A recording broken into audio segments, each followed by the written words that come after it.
We're going to talk now about method overloading. Method overloading is the process of using a single method name but having multiple definitions of the method. Essentially, you change the number, type, or order of the parameters but use the same name of the method. If this happens, so if you're overloading a method, when that method is invoked, you can't know which method to invoke by the name alone. You also have to look at the parameters to know which version to invoke. So a good example of this is the printline method. So when we use system.out.println, there's actually multiple printline methods. There's a printline that takes a string, a printline that takes an int, a printline that takes a double. These are actually all different methods. But we think about them as one method, right? We just think about the printline method. We don't think about, oh, I'm calling the printline method for strings. I'm calling the printline method for ints. We just think, I'm calling printline, and it does the same thing. This is a perfect example of overloading a method. This method has the same name, but it takes a different type of parameter. So the compiler knows which one to execute by looking at the parameters. So when we invoke system.out.println sending in hello, the compiler says, oh, that's a string, I need to invoke this method. And when we send in 42.5, the compiler says, oh, that's a double, I need to invoke this version. So it knows automatically, even though these all have the same name, the compiler looks at the parameter type to know which method to invoke. It's important to note that the return type is not part of the method signature, meaning you can't overload methods and have them differ only by return type. They have to differ by the parameters, either the type of parameter, number of parameters, or the order of the parameters. Okay.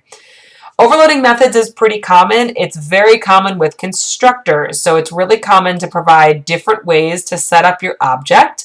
And to do that, you overload the constructor. So you provide more than one constructor, and that allows your user multiple ways to set up your objects.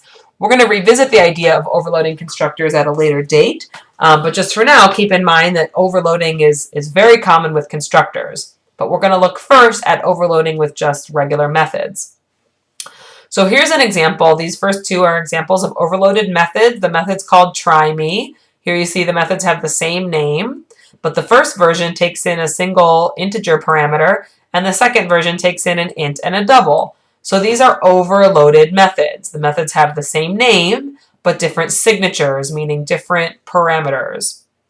If I were to try to write a third method, try_me, that takes a single parameter int x, but has a return type of int, this would give me a compiler error because this method here and this method here differ only by return type, and that's not allowed.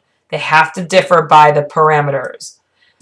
Now note, it wouldn't matter if this parameter was named, I don't know, ABC or something instead of x. The name doesn't matter. It's the type, the number, and the order.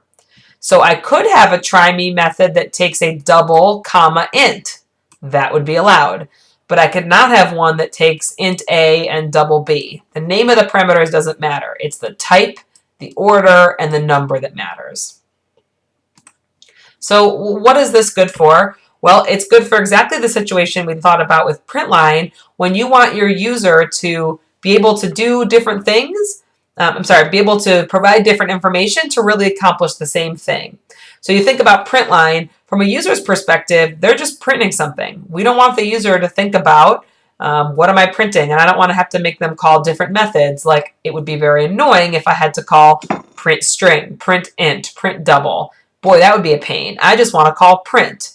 So from the user's perspective, those methods are all doing the same thing. They just kind of need different information to accomplish that task. So that's a perfect situation of when we'd want to use overloading.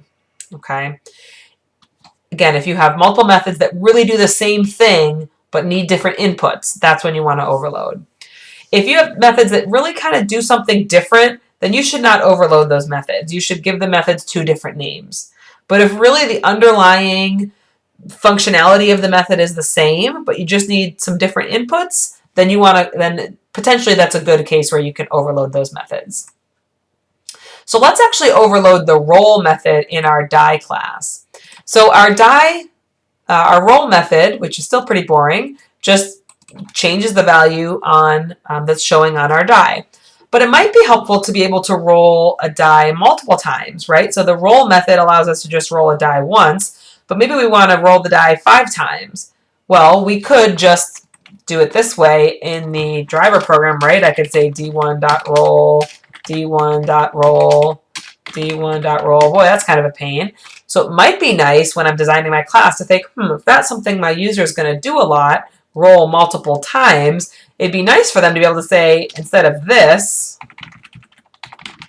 say, hey, d1.roll 3. Hey, roll this die 3 times. So perhaps I want to provide another roll method that allows them to roll multiple times. Now at the heart of it, these methods are accomplishing the same thing. They're rolling the die. It's just one's just doing it a single time and the other one is doing it multiple times. So these are good candidates for overloading because the task is the same, rolling the die, right? It's just taking in different amounts of information to do that task, but really the underlying functionality is the same. So what I can do is I can write a second roll method that takes in an integer parameter. I'll call it num times. Okay? So these two methods are overloaded. This one takes no parameters. This one takes a single integer parameter. We don't care about the return type when we're overloading. When we're overloading, the return types can be the same. They can be different. Does not matter in terms of overloading. Okay? This would still be allowed. Okay, so now inside my roll method, I want to always be thinking about how I can reuse code I've already written. So what I don't want to do is rewrite all this code I've already written. I want to take advantage of the fact that, hey, I already know how to roll a die. Here I just want to do it multiple times. So what I'm going to do is write a single loop, and if this loop code doesn't look clear to you yet, that's okay. We haven't talked about loops yet. But essentially, I'm just going to write a single loop to do something multiple times. I'm going to do it exactly num times times. So again, if the components of this loop don't look familiar to you, don't worry about that. We're going to cover that shortly. But what am I going to do that number of times? Well, I'm just going to invoke the roll method. I'm not going to rewrite the code that's inside of here. I'm going to say, I'm just going to call the roll method because that's what I want to do. I want to call this method this number of times. So now my user can go ahead and invoke my overloaded method to roll the die 3 times, or they can just invoke the first version of the roll method to roll once. So here's an instance where we use our overloading to give the user kind of multiple options, multiple different ways to roll the die, a single time or multiple times. And again, because the underlying functionality is the same, in this case, rolling the die, that's a good candidate for overloading the method.